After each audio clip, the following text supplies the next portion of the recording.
Hi there. Welcome to the Oneida Community Mansion House, whether you're here in person or in cyberspace. My name is Tom Geiler. I'm the Director of Museum Affairs here at the Oneida Community Mansion House. I want to welcome you all to a great kickoff to our lectures here in 2026 with Matt Urtz, talking about his new book, hot off the presses, Madison County on Fire. So I'm just going to go over some of the brief ground rules to begin with as we get started here. I'm going to have brief announcements, and Matt will give his lecture, and then we'll have time for Q&A. I'll be monitoring everything from the back of the room, admission control, so to speak. So do put any comments in there or question and answer and that kind of thing. Maybe we'll get to you for that. If you have questions online you want to ask afterwards, I'm happy to ask them for you. Just put them in the chat and I'll go from there. Zoom will be recorded and sent to everyone in person and online at a later date.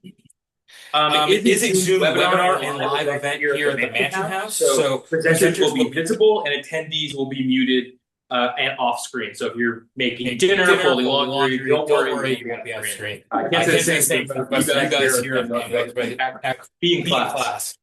Attendees, you guys can utilize the Q&A function for questions or comments at any time, as well as to contact me in the back if you're having any difficulties.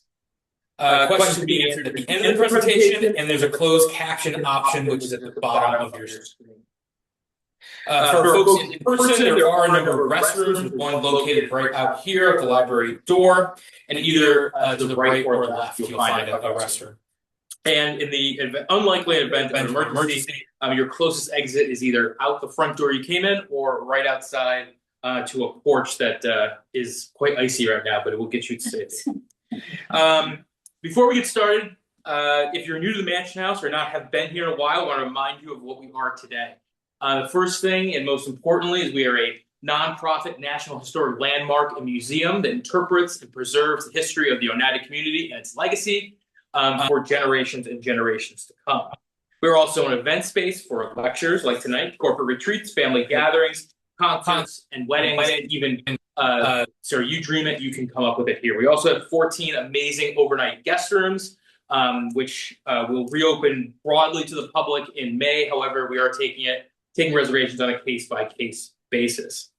And finally, and really most importantly for a lot of what we talk about here and what we're about here at the Mansion House is we are still a house. We are still a residence today and have been for over 160 years. I just want to bring up a couple upcoming events. We've got a jam-packed winter and early spring. So some things coming up on February 20th, next Friday, we have a factory tour. So you start here at the Mansion House, and then you head down to Liberty Tabletop Silverware Manufacturer, which is the only American-made flatware, where you can have a tour to see how your spoons are made from a giant coil of stainless steel all the way to the finished product. On Thursday, March 19th, in the evening, we also have one of our classic tunnels and towers tours that takes you into the basement of the Mansion House and into the towers, so to get behind the scenes, the places you don't usually go. On March 28th, we have an all-day genealogy workshop and retreat here at the Mansion House. We have a professional genealogist on hand, so whether you're brand new at tracing your family's roots or a seasoned pro, there's something here for everyone there. Our next book talk and signing will be April 23rd with me, yours truly, talking about my new book, The Handcrafted Utopia, which is about communes in the arts and crafts movement that made furniture and other decorative arts. On April 25th, we have a Mansion House spring cleanup, so people can come and help us get ready for our spring season, dust off and gather up some leaves and things like that. May, we have a very busy May. May is Preservation Month here at the Mansion House, and it is everywhere in the country, but we're talking about preserving this building for future generations. So we have a couple events going on for that. One is a architecture and preservation tour that will happen on May 9th.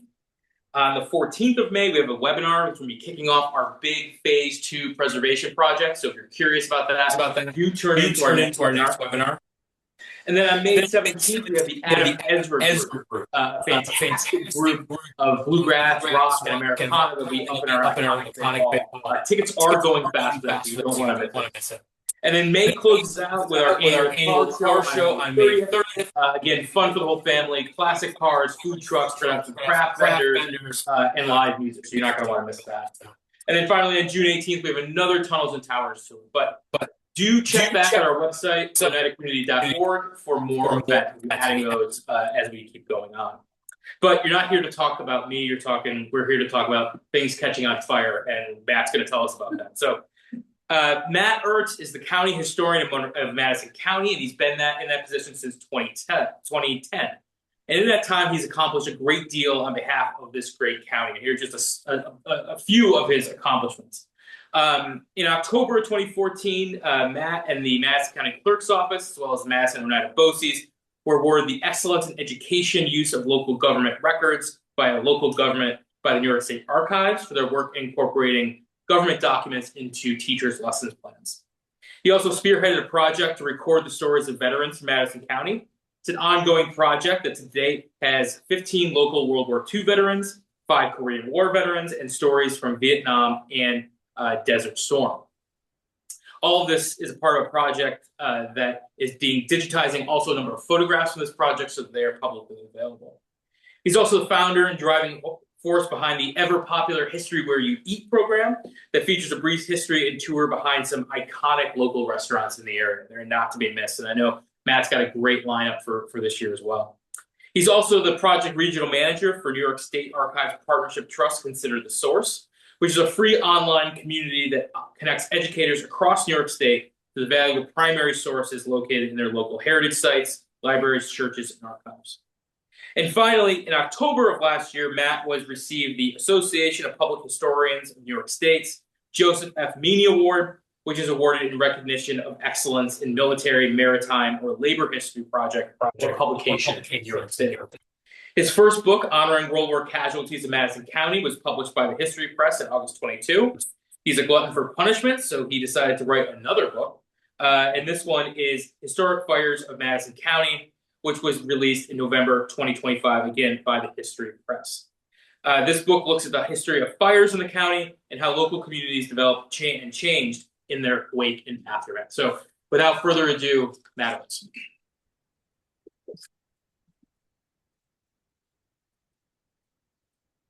Writing is a loose word. I don't think of myself as a writer, but yeah. So I always talk about the process. I'm not going to talk about the fires that are in the book because why buy the cow when you can get the milk for free? If you want to get what's in the book, you got to buy a copy. So this project came out of the first project. I think I have a couple copies of my first book with me. That project, we donated all the proceeds. We still donate all the proceeds of that book to the Madison County War Veteran Memorial. To date, we've donated over $2,500. That's the war memorial that's in front of the county courthouse. When it came out of this, we pitched some ideas to the publisher. The one that I thought we were going to get and the one that I thought made the most sense was all about murders and mayhem.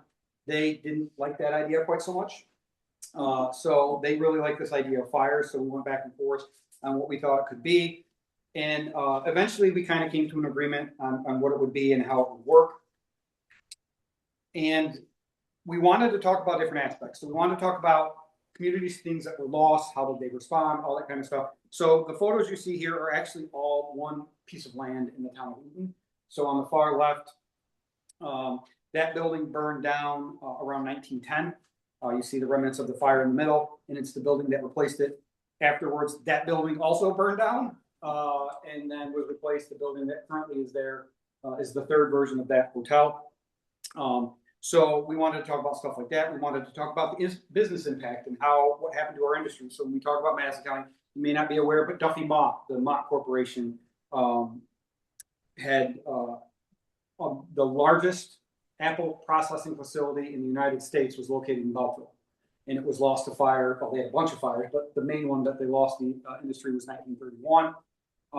They said they were planning on coming back. We're still waiting almost 100 years later. So we wanted to talk about that when we talk about the industry that is Mott's. I believe it was either 2 years before or 2 years after they introduced this revolutionary new thing. Any guesses as to what it was? Applesauce. Applesauce. About 4 or 5 years after that, they introduced their next revolutionary thing, which was apple juice. So you think about what we could have had at that moment in time. We also look at a place like Munsville Plow Company, which was in Munsville. By today's standards, they were doing millions of dollars in sales. They were lost to a fire in the 1920s. Other places and buildings, how does the community respond? Does it ever rebuild? In a lot of cases, they did not. We looked at arsonists. So does anybody know what the photo on your left is? The very famous, it is the Madison County Courthouse, which was set on fire by. So that's Celeste.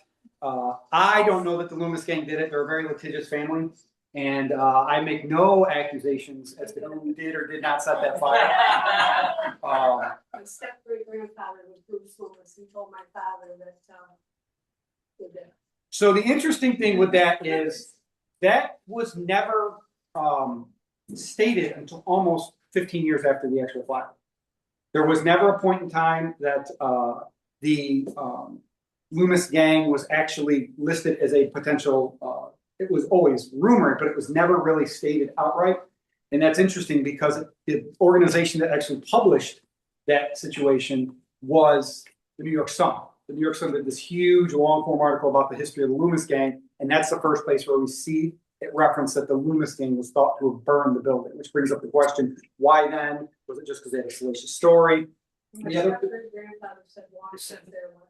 Well, Wash was definitely there. He was helping put out the fire. He was a good citizen.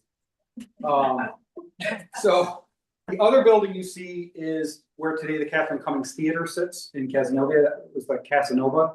There was an arsonist in Casanova that lasted about 5 years that set just about everything he put on fire. He only admitted to a few of the buildings, but one of the buildings that was lost that was believed to have possibly been set by him was the Casanova Theater. It's got a unique story to it.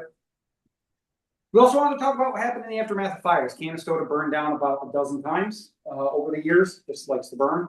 So we wanted to talk about when you have a fire in a moment in time where things are shifting, how does that work? In 1873, 76, like 78, they had a whole bunch of fires.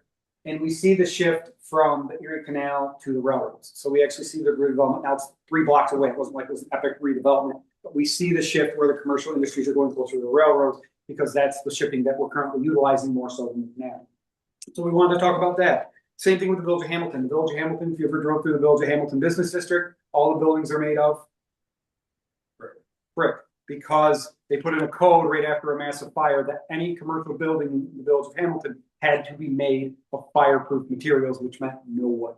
And that's a common thing too. That's why Canastota is all brick. That's why Oneida's got a good chunk of brick, because they started putting in these codes to try and stop the fires from destroying their entire communities.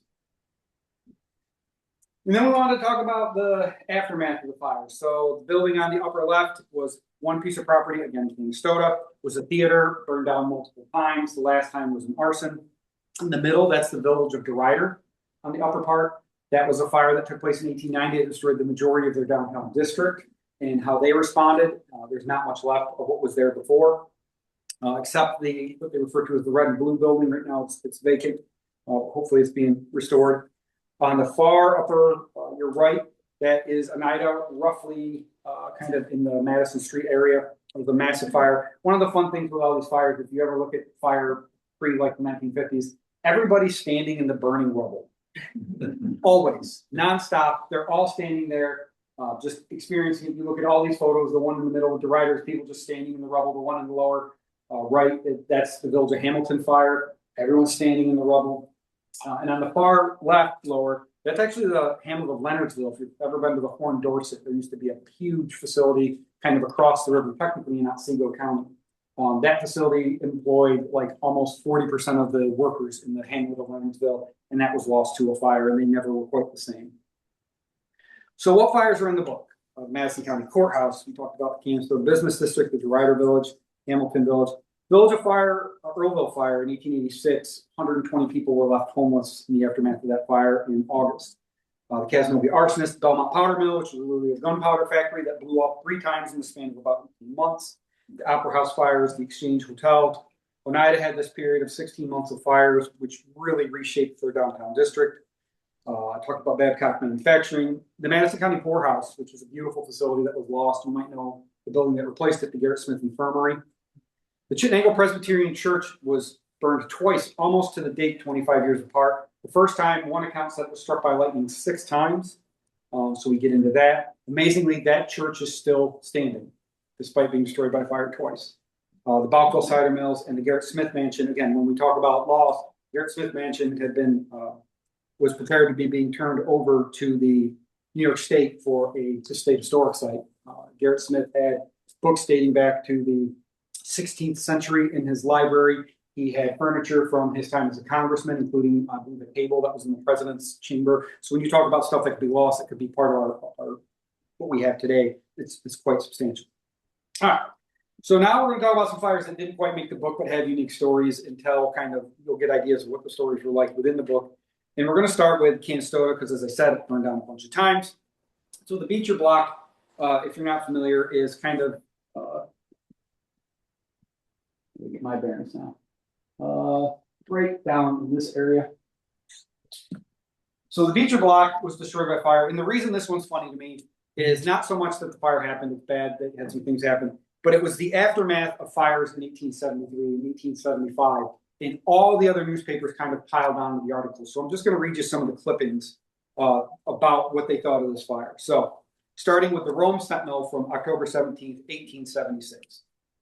When the angel of evil destiny flies over central New York and seeks some place where he may pause for a few hours and rest his sable wings, he usually fixes upon Canastota as the ill-fated place of his choice.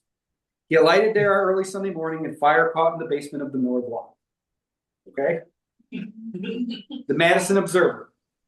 Canastota, which a better experience has proved a fire-doomed community, was again visited by the destroying element. The Roman Citizen. Canastota seems doomed to be destroyed by fire. The Syracuse Courier. The fire yesterday laid waste to the same portion of the village which was destroyed by the Great Fire in Canastota 3 years ago this month, and the property which has mostly been rebuilt since that time. The destruction which followed the fire yesterday was not so extensive as that of 3 years ago, but is sufficient to carry the conviction to the minds of the townfolk that they reside in a doomed locality. The Canastota Herald decided to respond to all these naysayers, and I'm going to say, excuse my language, but I'm going to read it verbatim. We should not like to say that the author of the above paragraph is an ass or a liar. It would perhaps offend truth to so declare, and truth we love and will defend. The paragraph alluded to is false in its entirety. The property destroyed Sunday morning, with the exception of the Two-Good House, escaped the fires of 1873. The people of Canastota are not convinced they reside in a doomed locality, but on the contrary, they can bravely face misfortune. Canastota is not like other towns, unlike other towns, for all are subject to fires. But her businessmen are different from those in many towns, for they have the nerve to look misfortune bravely in the face, the energy to push forward, rebuild, and fully recover their losses. So when we talk about the aftermath and what happens, Canastota is resilient in trying to come back. By today's standards, that fire caused about $2 million in damages. Oneida Fire Department was called, and one of their firemen described it as, the heat was intense, the flames rose high, presenting a grand and fearful scene. The crashing of glass and the falling of walls and heavy weights was of short duration. The fire fiend did its work quickly. Within 2.5 hours, our most prominent buildings were razed to the ground. How the fire was started was never really determined. However, the Utica Herald said that it was undoubtedly of incendiary origin. Most accounts seem to think it was accidental. Here you go, Tom. How many people here watch Death by Lightning? Oh, y'all gotta watch Death by Lightning. And then come talk to Tom and tell him how correct they are about the United Kingdom. Not very. Early morning hours, November 18th, 1881, people in Oneida saw the glow of a burning fire in the area of the United Communities. The fire was reported by the local night watchman, and initially the fire was found to be in the arcade, a building which contained the canning establishment, printing offices, a store, and more. The fire was set in a series of boxes stuffed with kerosene-soaked rags being set on fire. Efforts were made to put out this fire, but as those efforts were ongoing, a second fire was seen in a nearby barn. The community's horse barn burned down, losing the building, hay, wagons, sleighs, horse robes, harnesses, and approximately 20 horses. Only 2 were able to be saved. The loss, by today's standards, was about $250,000, and arson was almost immediately suspected, and rumors were pushed that it was likely a dissatisfied member of the community. Construction began on the new building immediately, and 10 days after the fire, that handsome devil you see up top there, James S. Vale, was arrested on suspicion of arson. He was a former member of the community. When the community disbanded, he sold all of his stock, by today's standards, about $65,000, left the community, got married, foolishly spent his money in bad investments, went back to the community and said they were obligated to give him a job. He was treated as a regular party and not paid what he was paid prior to the dissolution of the community. Members of the community described him as harmless but morally weak and lacking good judgment. So why did I bring up death by lightning? He just happened to be the roommate of Charles Guiteau when Guiteau lived in the United Community. And when people found out about this, the New York Herald sent up a reporter to talk to him about his experiences with the United Community and with Guiteau. He spoke publicly about growing up as a child in the community, the punishments they received, John Humphrey Noyce's personas, favoritism, jealousy, and about being the roommate of Guiteau as a teenager. His first trial took place in July of 1882. Local press clippings described him as irrational and an imbecile. The defense put the United Community on trial, bringing up sexual experiences of members for the prosecution, even asking questions about the age of women who were having intercourse with older members. According to the trial minutes, age 10, no, age 15, yes. The defense attorney got one member to admit that by 1878, the community had split into pro and anti-John Humphrey Noyce factions, which led to the breakup of the community. Trial ended in a hung jury, 5 believing he was guilty, 7 believing he was innocent. Second trial starts in June of 1883. The first trial was loaded with reporters from across the country because Guiteau had assassinated Garfield in the previous summer. It was huge news. This brought the United Community to light. There was a lot of questions about what happened here. The second trial, however, the judge only allows information pertaining to the fire itself to be admitted as evidence. So you could not bring up the United Community in the trial. That's the first thing they did. The second thing they did was there was nobody cared anymore. We're 2 years removed from the assassination. Now we've moved on as a country. Now you just have local reporters. It's not nearly as salacious and headline drawing as it was before. This time, he was found guilty of arson in the 3rd degree. What's interesting is he spoke at his sentencing about his experiences with the trial. I'm going to read you what he said, at least part of it. Your Honor, I wish to say that I have not had a fair trial. I know about all the cliques and political rings that exist here. District Attorney Smith is one of them. He is a half-brother of my counsel, and they both have worked with the ring to convict me and send me to prison.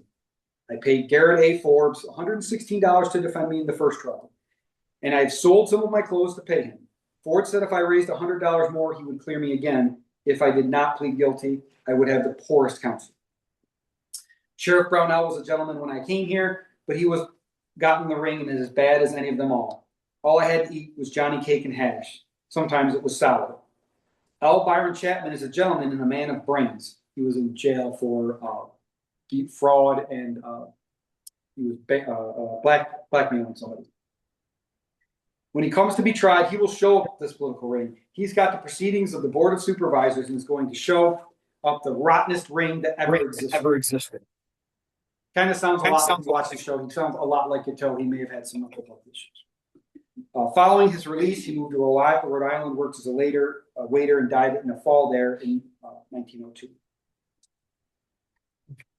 The original Devereaux building, which is right there, was built in 1860. If you've ever seen the Devereaux building in Oneida, it's got 1860 and 1890 on both sides of the building.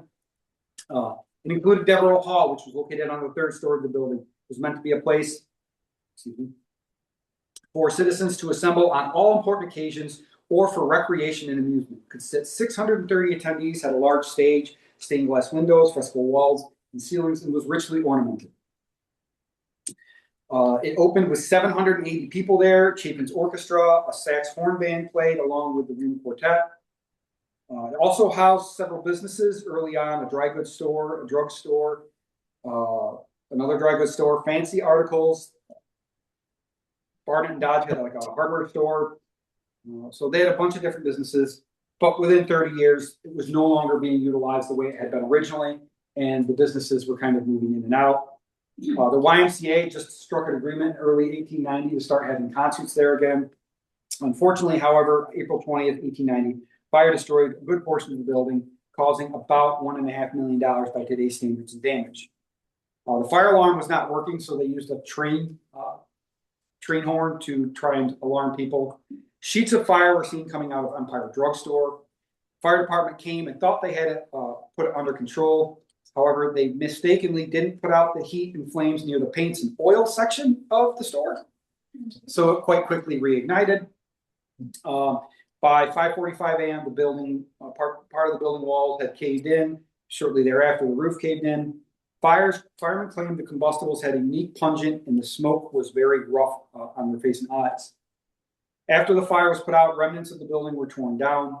Supposedly, there was a gentleman by the name of Arthur M. Wiggins who photographed a lot of Oneida. Supposedly, he took a whole bunch of photos of this fire. However, nobody knows what happened to them.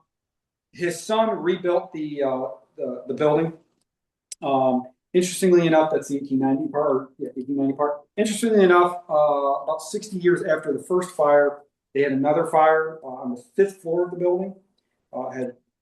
By that point in time, there was 2 storefronts and there was 16 apartments. The fire destroyed 2 apartments, left 16 families, 35 people in total homeless. 4 people had to be rescued. They didn't say really what happened, but they described it as a daring aerial ladder rescue.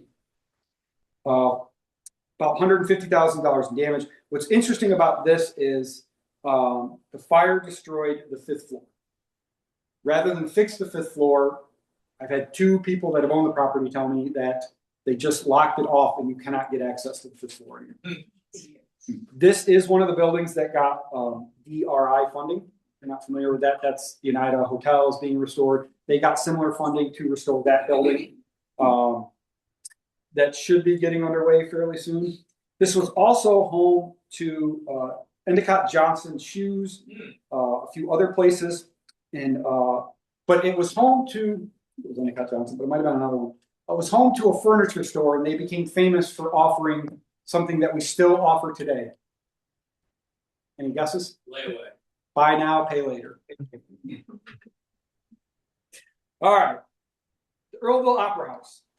So the original Earlville Opera House was actually the Baptist Church, which they picked up and moved from one part of Earlville to roughly where the Earlville Opera House is today, maybe a little farther east. Early morning hours of July 1890, fire starts on the 1st floor of the furniture store, undertaking office of Mr. Estes. Destroyed the entire block, the Opera House, as well as the Oswald's block, which was nearby. 8 families were left homeless. By today's standards, over $2 million in damages. Rumors were that it was arson, but nothing could ever be proven. Production on the new Opera House started in the fall, and in the spring of 1891, the new block was made completely of brick and was fireproof. Early morning hours of March 1892, a fire was once again noticed in the Opera House block. This time, the fire started on the hardware store just several feet from where the original fire started. The fire caused about $700,000 in today's damages, destroyed portions of the Opera House hardware store as well as a bakery. The Opera House was again rebuilt, this time slightly larger and to the east, opening in October of 1892. That is the Opera House that exists today. In 1906, the Opera House became the first building in the village of Earlville to have what? Running water. Nope. Electricity. What'd you say? Electricity. Electric lights. So they were the first to have electric lights. All right. So Chittenango pottery was formed in 1897. Has anyone here ever seen Chittenango pottery, like actual pottery? Yeah. So their pottery, initial pottery, was insanely fancy. If you've ever seen like Canastota cut glass, the diamond poinsettia, that kind of stuff, this they actually paid artists to paint on these. Some of their rarest pieces are at the New York Metropolitan Museum of Art. That's how rare they are. And Mike Beardsley, the historian for the town of Sullivan, actively collects and has some amazing pieces. Part of the reason they are so rare is because they were made. They're in many cases their pictures. The handles were made to look like branches, and so they were made very weak.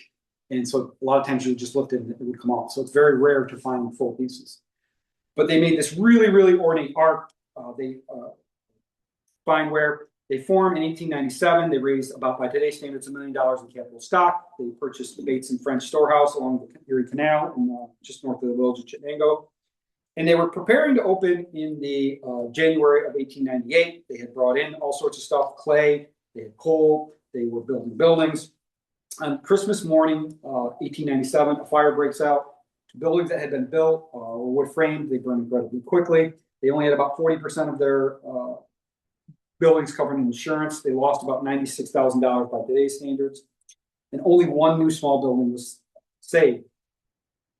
They didn't know how the fire started.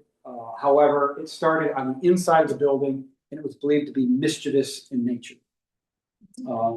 However, they were not deterred. They immediately start building. By mid-January, a 4,600 square foot building is now nearly complete. A new 2,400 square foot building was framed. A new building around the kiln was being built. Additionally, they added about $400,000 to their capital stock, and things seem to be doing well. October of 1898, they had their annual meeting. They announced that they had inventory on hand, orders to be filled, and things were looking up. Shortly thereafter, less than 10 months after the first fire, they have a second fire. Destroys all the buildings. This building caused 6 times as much damage, so about $600,000. Only a storehouse and 100 tons of coal remained. The fire was discovered in the sagger maker's room. What is the sagger maker? So think about a kiln. You say exactly. They're gonna hear me. Sagger maker is the guy who makes fireproof boxes that you put in the kiln. So the fire started in the fireproof box room. How the fire started in the room was unknown. Amazingly, all 3 kilns were salvageable. So once again, they started rebuilding. Now you may be familiar with the building today. That's the building on your upper left. That's now Powell Lacrosse, in the just north of the village of Chittenden. It was a chicken place. It was a Vibrocast vault. So all sorts of different things. But that building still stands today. They did not last very long. They had a significant problem. When you make really high-end pottery, one of the things you don't want to have is it to look dirty. And they utilized local clay, and when it would go under the fire, it would actually leave black specks, so it looked like your pottery was dirty. They later tried again to make it go and just do like kind of basic crockery. Didn't work. But what they did do, you can find them around. I have a mug that I bought on eBay. They had if you bought like a subscription to the Madison County Times, they would give you a mug with it looks like a minister reading the Madison County Times. It actually says Madison County Times on the mug. They would do stuff for colleges. So you can find them for Colgate and Cornell and different things. They also were the official crocker of the Buffalo Pan American Exposition. What happened at the Buffalo Pan American Exposition? The assassination of William McKinley. So we not only had Guiteau from Madison County assassinating people, we were the official crocker of the assassination of William McKinley. It was a unique industry. It was lost to fire. Like I said, they made one attempt to come back. It wasn't able to be salvaged, and on we went. April of 1906, Chittenden Landing, explosion kills 2 men. 35 horsepower engine. The sawmill explodes. It had been a used engine. It was at least 35 years old. They installed it. They thought it was working okay. The mill was operated by Edwin Devendorf, his son Ed Jr., his stepson Irving Lanning. And there were 2 employees there that day, Jesse Kelsey and John Higgins. There was a guy by the name of Harrison Tabor who was picking up some lumber. Tabor was loading the lumber when he heard a dull sound and heard Lanning shout, "My God, Pa, the boiler's burst." The glass water gauge had been changed earlier in the day as it wasn't showing the correct amount of water, as it was running for a little bit. They ran it, thought it was working okay, decided they wanted to change the belt. They shut it down. Shortly after that, the explosion happened. Looking up, Tabor described the scene. He saw a sheet of iron torn from its fastening, sailing high through the air, tearing out beams and rafters, scattering great pieces of broken iron in its flight. He saw the top of Devendorf Jr.'s head in one direction and the body going another. The body landed 300 feet away from where it was launched near Chittenden Creek. Devendorf was 27 years old and left behind a widow and 4 young children. Tabor heard a moaning and saw Baker, who he carried away. His left hand was severed, as was his left leg below the knee. He asked for a priest, but died less than 15 minutes later, before the priest had arrived. Devendorf Sr. and Lanning, who were the closest, survived without injury, but were searching for others. Higgins and Kelsey were together. Higgins suffered a broken left arm, as well as cuts and bruises. Kelsey had a broken hip and internal injuries. The boiler blew through the side of the building. A 500 piece was found lodged at the top of a tree. Another large chunk landed 200 feet away from where it was originally. The coroner's report basically said that they didn't follow laws and that it was their fault that this happened. Fire started at the Patton, Clark and Company in 1806. the Patent Clark Company first started in 1866 in the hamlet of Clockville. Norman Stafford buys a third interest in the company. 1882 builds a facility in Canastota, which is this building right here, and these outbuildings. If you're familiar with Canastota, it'd be roughly where Zem's ice cream is today. In the early morning hours of October 22nd, 1907, a fire breaks out. The three-story main building, accounts vary. Some say 16,000, some say 24,000. That's a pretty significant difference, but I'm not sure really what it was. Buildings were loaded with lumber, which of course lends itself to burning down. The office building, foundry, and tenement were saved. Fire was believed to have started in the boiler room or the blacksmith shop. The nearby electric light building was not being utilized for electricity. However, it was full of gasoline that was being stored. So the fire department, realizing they were not going to be able to save the main building, decided to put all their efforts toward making sure that building didn't catch on fire. Building by today's standards lost somewhere between $1 and $2 million in damage, suffered $2 million in damages. Several nearby houses and businesses caught fire due to a strong wind. When we talk about the things that happened, this was a really popular rake factory. At its height, it would employ 30 to 40 men in the summer, 60 to 70 men the rest of the year. So they had a lot of business. After the fire, they sold all their patents as well as all their remaining lumber to a company in New Jersey and moved on.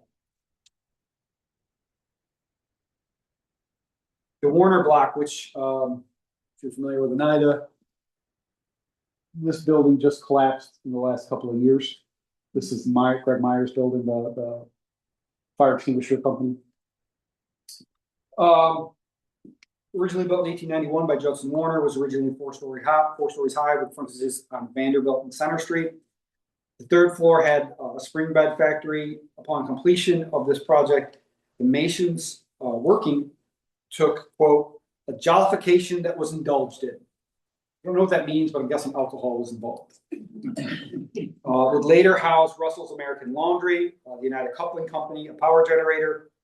In July of 1908, fire caused significant damage to the building. It started in the rear.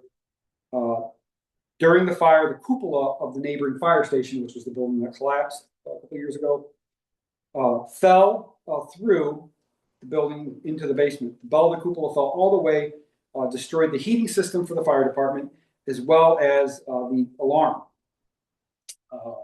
It was believed the fire started in a brand new boiler in the back of the American Custom Laundry.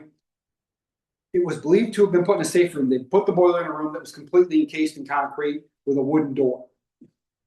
So the fire started in the concrete room, which it should have been safe until it burned through the wooden door, and then out it went. Another issue that happened with this fire was there was a 2-inch gas line in that room. It ruptured during the fire, so now it was being fed a great deal. During this fire, the Monroe Opera House, which is roughly where the police station was today, caught on fire. They were able to quickly stop that fire. By today's standards, it's about $2.5 million in damages. Most residents agreed that if there was any wind that night, the whole business district would have been gone. And they did rebuild that building, as I said, it's standing today. It houses Myers and Company fire extinguishers.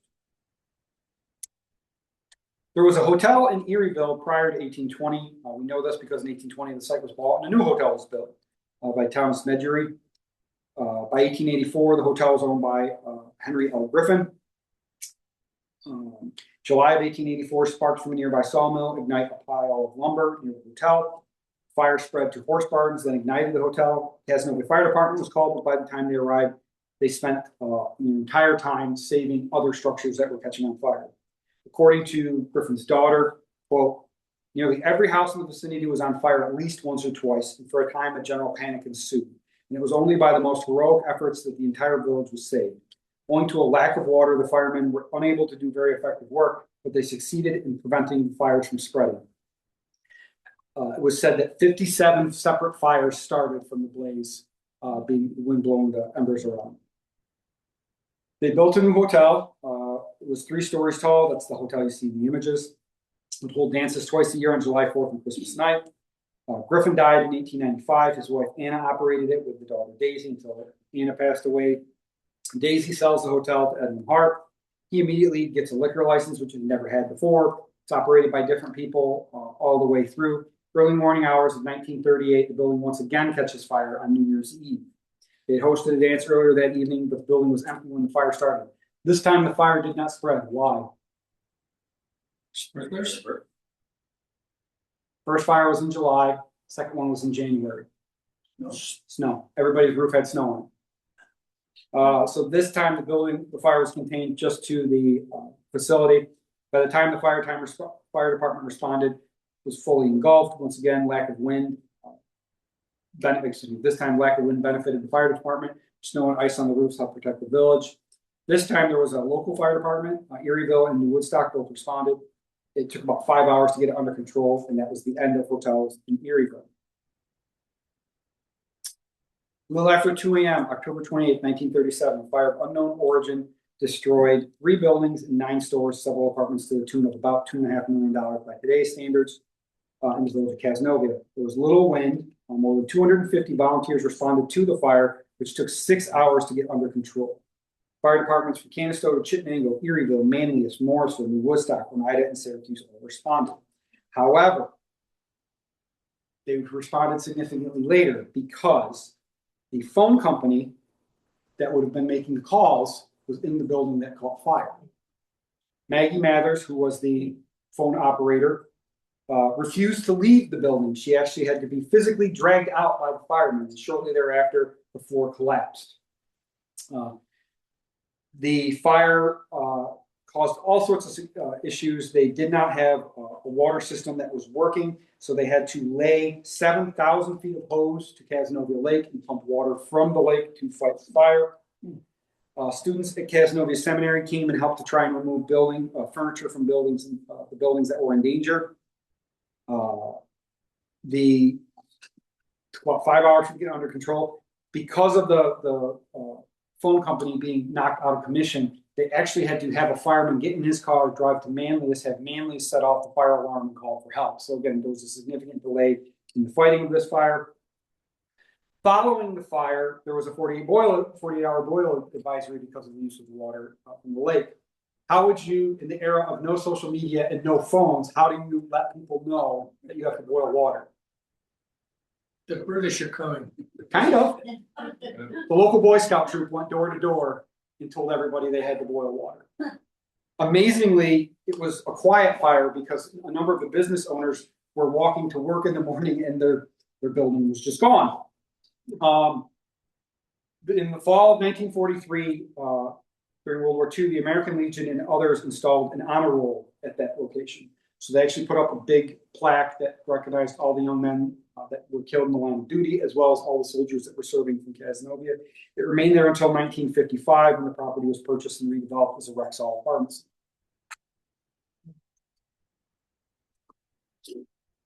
The DeRuyter Town Hall was a beautiful building. It was referred to as Union Hall. It was built around 1866, the original. That hall burned down in December of 1878. Fire started in a hardware store. Explosion was heard around 2 a.m. Annis lived in the building, sounded the alarm. He was also the town clerk, so they lost all the town records prior to that date. Efforts to fight the fire were delayed by mix-ups and connecting to the reservoir. The fire spread to the town hall, which was a 2-story building. Town hall on the 2nd floor, and naturally the fire department on the 1st floor. Additionally, there were other businesses that were there. Efforts to save nearby buildings were made, and there was heavy snow on the roofs, which helped. By today's standards, about $650,000 in loss. The construction starts on the following spring on a new building. The town hall is the image you see there now. 1883, the Crum building was built on the east side of the building. This was where the first telephone was installed in the village of DeRuyter. J.C. Stillman, which is hard to see, but if you look, you can see it was historic, purchases an interest in the store in 1906, buys it out outright. In 1884, the bell from the Union Church was moved to the Union Hall to be the fire bell. That same year, an addition was opened on the west side of the building. In the front of the building, there's a bandstand pagoda. It was labeled the 1893 DeRuyter Cornet Band, so they held concerts on that. The Union Hall became the epicenter of the community, hosting dances, concerts, operas, stage plays, graduations, talent shows, and movies. The building also housed a skating rink and a basketball court. So it was quite the community building. New Year's Eve, 1946, the fire was once again destroyed by fire. The 2nd floor of the town hall is being prepared for an evening movie. Fire was discovered between 6:30 and 7 p.m. Fire was believed to have started in the back of the building when a smoldering fire led to a gas buildup, and then a series of explosions helped with a strong wind. Fire departments from Casanova, Portland, Cuyler, Fabius, Morrisville, New Woodstock, and Truxton came. At max, the building had 8 to 9 streams of fire on it, attempting to save nearby buildings. Damage estimates ranged from about $200,000 to $400,000 today. In addition to Mr. Stillman's store being lost, he lost his ice cream parlor, the local IGA store, the public library was destroyed, home of Robert Bentley. This pushed the village to create a fire district, and a new fire siren was purchased and placed upon a light pole. If you're familiar with DeRuyter, the town and the village are in the same building. They actually purchased that building after this fire in 1953. It was the former Union School. They are both still located there today. Then you got any Canastota high school graduates in this room? Yeah.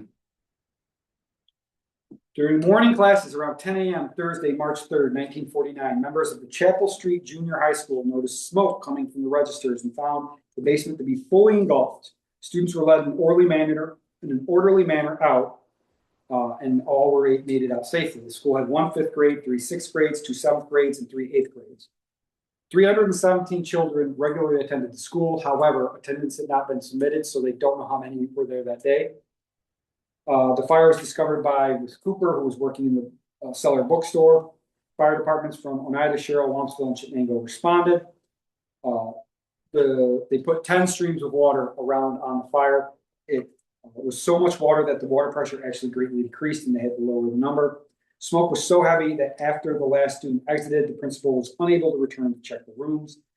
Only the 6th grade students were able to grab their coats and personal effects. By today's standards, it did about $7 million in damages. They were in the process of consolidating their school district. They lost all that paperwork.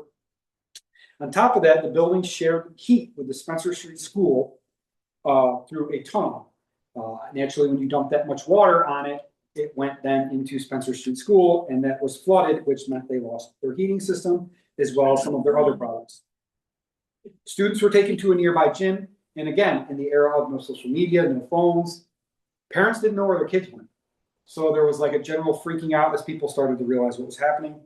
The building was originally known as Canastota Union Free School and Academy. A few days prior to this fire, a scathing report had been released stating, quote, the school was a rundown, inadequate, having dangerous structural conditions. Our on-premise observations made of Chapel Street and Spencer Street schools present a very discouraging, if not revolting, picture of the very much below standard conditions that exist here now. Lighting in the South Side school is termed poor to fair, and the high school very substandard. Chapel Street is so inadequate that it's hardly worth consideration. Spencer Street is very substandard.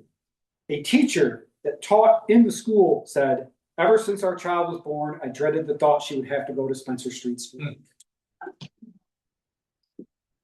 In the aftermath of the fire, this may sound familiar, I'm not going to say why, but you might be able to do the math. In the aftermath of the fire, an agreement was made with the Canastota Methodist Church to house 1 5th grade class and 3 6th grade classes. The students were back in school in less than 2 weeks and on a fairly regular schedule. The Fayetteville School District loaned desks to the school. Rome City School District offered chairs, which were out of date, which I think meant they were uncomfortable. They didn't take them. Rent for the church was $160 a month. By today's standards, about $2,200 a month. And the school had to pay for fuel, lights, janitor service, and any plumbing and safety alterations.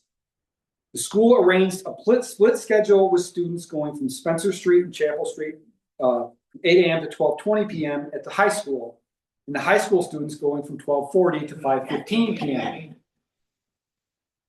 Rumors of high school students refusing to enter in protest were denied. However, the superintendent and principal did admit to meeting with students to assure them this was only a temporary measure. How long do you think they were in the Methodist Church? 3 years. 2 years. On March 9th, the State Board of Education visited to offer guidance and assistance. By March 18th, the 5th and 6th grades were at the Methodist Church, while the 7th and 8th grades had gone to the high school. All students were on a 9 to 3:15 schedule. Every room in the school was utilized, including the school stage and teacher lounges. Every single room was utilized as a teaching space to make it work.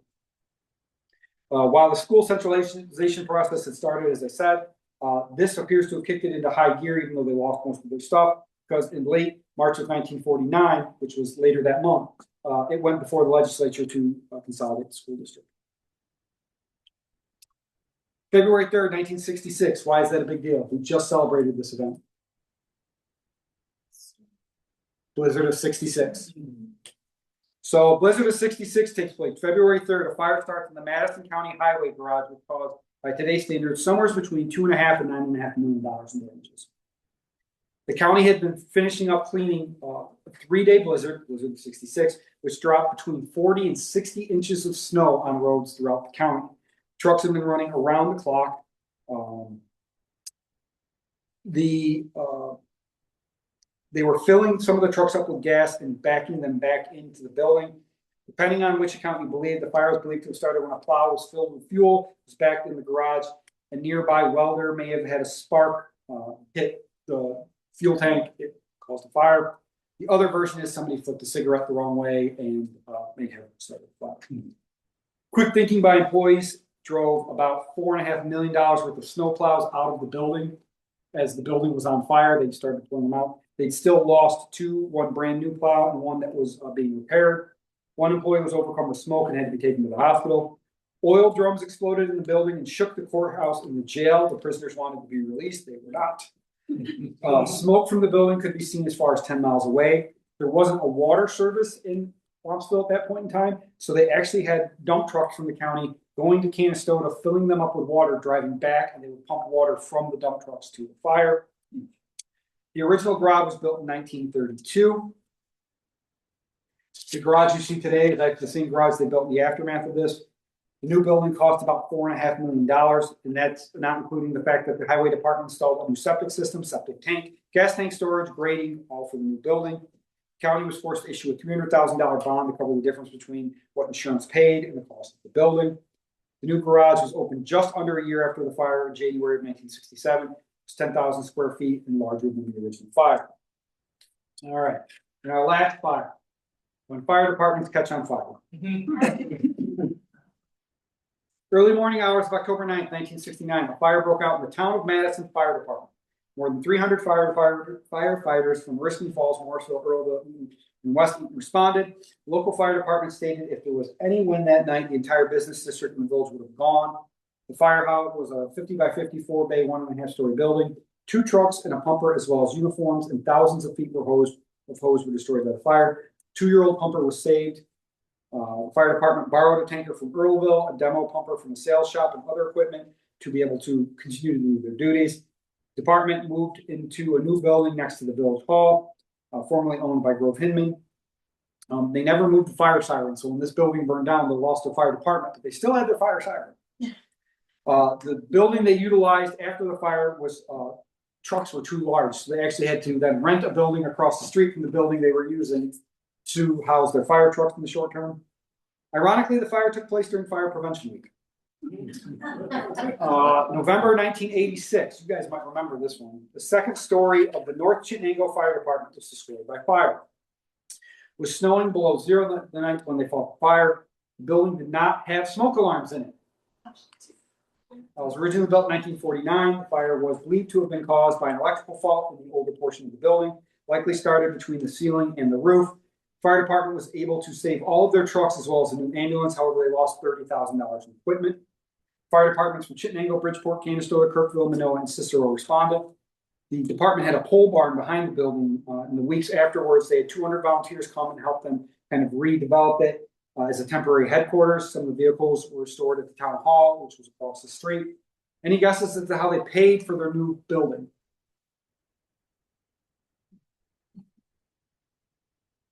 You all went to it, I guarantee you, maybe not theirs, but you went to one of them. There's a big facility now over on the Madison County line that does it. Gambling. Bingo. The first thing they rebuilt was their bingo hall. They also had spaghetti dinners as well as other ways to raise funding. The new bingo hall and the offices were opened in 1988. The building for the apparatus was opened a year later, approximately a year later. So that was how they raised the funds to do that. So with that, I'll ask if there's any questions, comments, or rude remarks. Yes, sir. You mentioned some places had fire insurance. Mhm. Very early fire insurance available then. They were no different than today. The big thing with fire then is, and shameless plug, if you want to pick up a copy of the book, I get into what firefighting was like in the 19th century. So early on, pre-1850, there were codes in place where businesses would be required to have a leather bag, basically, that they could fill with water for bucket brigades. They all had to have them hung outside their building. Eventually, they switched to a more formal alarm system. But again, especially rural communities, almost none of them had fire districts at that point in time. But the alarm system would typically be so I'll use Casanova because that's the easiest one because I wrote a lot about it. There were 2 alarms in the village of Casanova. You had night watchmen that would walk around. They would hit the alarm, which would give a general area of where the fire was to the firemen. So they would just go in that direction. And in theory, you would see the fire burning, so you would know kind of where you had to go. And from there, they would set up. There would be cisterns or different setups where they could pump water from, assuming they worked. And then in the modern era, you start to see late 19th, early 20th century, you start to see gravity-fed systems.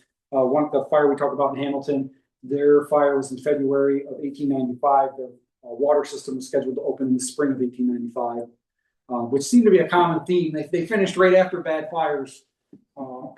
Yes, so fire insurance, any kind of insurance was a fairly common thing. In fact, Masons were part of that too. That was a thing with the Masonic lodges was maintaining more so Knights of Columbus. All those kind of things were originally started as ways to take care of community members, specifically males, female, wives, and kids after somebody dies. Well, we're going to get together as an organization and give them money. So, but yeah, one of the fires. Might have been Hamilton, I don't remember. They had 3 fire insurance people, only one of them actually had fire insurance on their building, which was irony.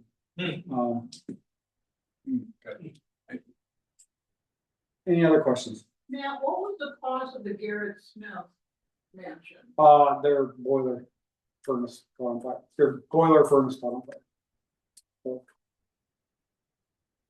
And there was never any talk of afterwards of rebuilding the mansion? there was, but the only descendant left was like 92 years old. So he was the one living in the house, his grandson, Garrett Smith Miller. And I'm not going to give any more information out. You can pick up copies of the book. Any other questions? Go ahead. Matt, you can feel free to tease the book here, but so like today they say I'm a big Dateline person, so they say today like it's easy, like arson's pretty easy to catch. Is that historically true too, or? I would say no, because basically every fire they thought was arson. I think there was a lot. So in some cases, yes. The Casanova arsonist, for example, they actually were able to put out some of his fires, so they knew what he was doing. They just couldn't catch him in the act. But if the building really, really burned, I don't think they generally had a big idea. I think that's a fairly modern thing. And again, your firefighting in many cases was stopping it and spreading to other buildings. So there were several fires in the village of Casanova where they put men on roofs to watch to see which roofs were catching on fire, and then they would point people, well, go to that roof, it's on fire. They would go put out fires so that it didn't spread. So again, you can feel free to tease the book, but the motive of some of these arsons, you're saying that not a lot of people, it was intermittent if you had fire insurance or not. So we think about arson getting money for it. What are some of the motives? Alcohol, mental health issues. You also have revenge. In a lot of cases, people feel slighted. And then in the modern era, insurance. In fact, the one fire, the Canastota theater block, that was 100% insurance. And the gentleman, I believe, is still in jail for the insurance fraud. Oh. And like if you're familiar with the night of the stamped paper box, the casket factory, that was arson. And that one, they had tried to burn it down like 4 times and they just weren't successful, which is hard because those wood floors were soaked in 100 years of oil. You would think it would go right up, but apparently not. So, but they had at least a half a dozen fire calls to that building before it finally called. Any other questions? I will hang out if you want to pick up a copy. Thank you for coming. Thank you all the people online for coming. Thank you. Thank you, Matt. Thank you everyone for joining us. Stay tuned for more lectures and things like that. But feel free, I dropped a link in the chat for those online who want to purchase Matt's book online. But but have a good night. Get home safely.